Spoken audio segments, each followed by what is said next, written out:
你看，我现在甚至可以坐在这里。好，现在已经放了30个了。朋友们，听说这车花了5个亿。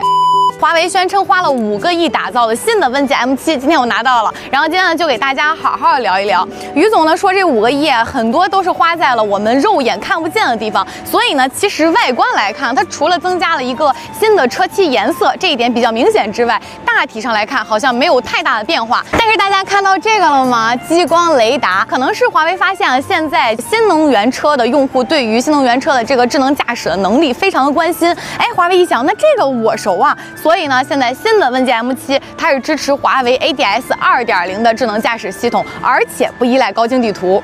然后车内，比如它前面这个 IP 台上用了很多的这种软包的材质，另外呢，方向盘也是变成和车身同色了，所以呢，整个内饰确实质感要比之前高级了不少。我们再来试一下问界 M7的这块屏幕啊，它确实尺寸看起来非常的大。它这个 UI 的设计还是挺好找的，就你想找个什么功能，首先它是在这个主页面呢增加了很多种的壁纸，下面有一堆的这种卡片式的地方了，而且它也是可以自定义的，可以添加也可以删除。智能语音呢，它也是支持跨轮对话，还有模糊意图理解的。我们试一下，小一，我在。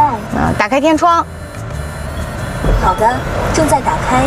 打开车窗。正在打开主驾车窗。调节屏幕亮度。好的。调节 HUD 亮度。 可以说的更详细些，比如说 HUD 亮度调高15%。HUD 亮度调高15%。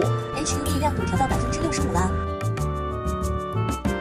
然后现在给大家说一个，就是这个车它变化最大的，因为之前的问界 M7它是一个6座版，现在变成一个大5座，那么最明显的肯定就是这个后排和后备箱的空间会变得巨大。大家可以看到啊，我现在坐在这儿，前面是我正常的驾驶坐姿，如果说是男孩子或者身高再高一点的，可能会再靠后一点啊。看我坐在这儿，3拳半到4拳吧，它这个空间真的太大了。你看我现在甚至可以坐在这里。然后现在这辆车1、2、3、4这4个座椅都有座椅按摩，而且后排的靠背也是可以电动调节的。看现在我是坐最直的一个状态啊。 大概就能调节一个10几度这个样子吧。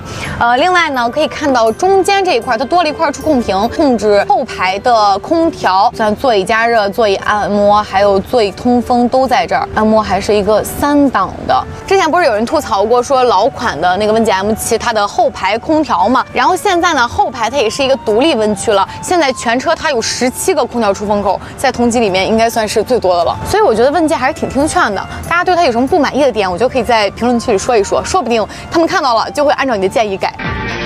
给大家看一下问界 M7它的这个 MagLink 这个功能。首先呢，它这个后排看这有一个类似拓展坞的这么一个地方，然后呢就可以接上华为这个 Pad， 就左右都是可以接的。然后呢，它这个 Pad 是可以和车无感连接的。 看，大概就是这么连接。连接之后呢，这个 Pad 它是可以在车上充电的，而且可以和中间这个大屏实现一个，来试一下吧。你好，副驾。哎，看点一下，看，在这个大屏里面显示的这个 Pad， 这是我们这个 Pad 了。好，你点开操作一下。好，看到了吗？这两个现在是同屏的，你滑一下，看。 现在这两个屏是完全同步的，而且呢，大家可以看到啊，在这个位置它有一个触控锁定的功能，就锁定之后呢，这个屏可以控制后面那个屏，但是后面那个屏就不能控制前面这个屏了。我觉得这个有点像类似于一个童锁的功能啊，就是前排的家长可以决定后排的这个儿童他看什么内容，然后我们也可以同时观看同一个影片，就我们随便就找一个视频吧，咱就别看广告了。好，你刷一下，看，这两个就是完全同步的。现在我们看一下后备箱的空间有没有更大。首先呢，它现在这个后备箱的进深是1.1米，然后现在容积是686升，就是也可以放倒啊。放倒之后，它的容积是1619升。让我们试试，它现在能装下多少个20寸行李箱呢？1个、2个、3个、4个、5个。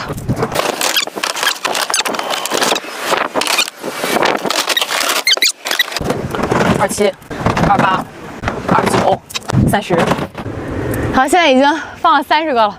我们是还能关上吗？装了30个行李箱后，居然完整的关上了。Nice。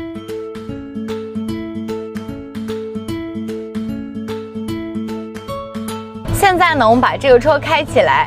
动力方面，它是分为单电机版和双电机版，然后它们都是搭载了 1.5T 增程式发动机，也都用了华为 Drive One 增程电驱平台。这个4驱版就是现在我们开的这个版本啊，它的0-100是4.8秒，后驱版呢是7.8秒。这个具体怎么选呢？如果大家更看重这个燃油经济性呢，那就首选后驱版；如果说就是大家可能对性能要求比较高，那就首选这个4驱版。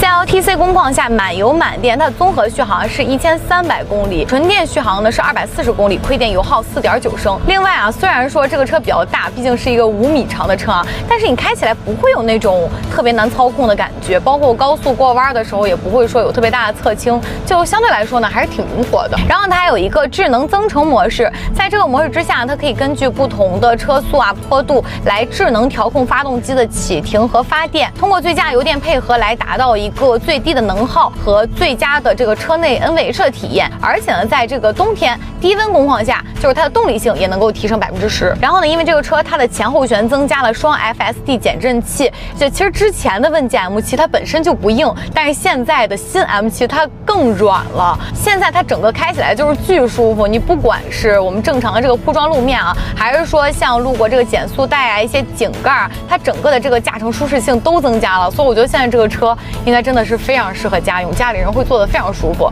如果大家去店里要试驾这个车呢，我觉得可以专门压一些这个井盖，还有一些非铺装路面去感受一下。刚才有提到它搭载了华为 ADS 2.0 智能驾驶系统，不依赖高精地图，是全国都能开的高阶智驾。说到硬件呢，除了刚才我们提到那个脑袋顶上那个激光雷达，还有3颗毫米波雷达、11个高清摄像头以及12个超声波雷达。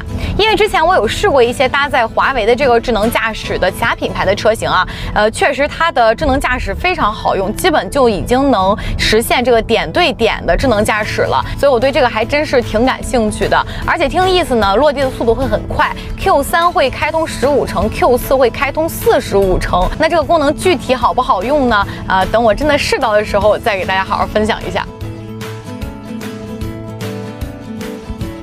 今天综合看下来呢，从它车内的配置以及它开起来的感受，还有它即将搭载的智能驾驶的这个能力，我觉得它应该会是一辆用起来非常舒服的车。我觉得这也是对于家用车来说最重要的一点了。然后今天新款的问界 M7 也要上市了，其实我拍这条视频的时候我不知道价格，那现在价格出来了，你还满意吗？这个价格的话，你会选择它吗？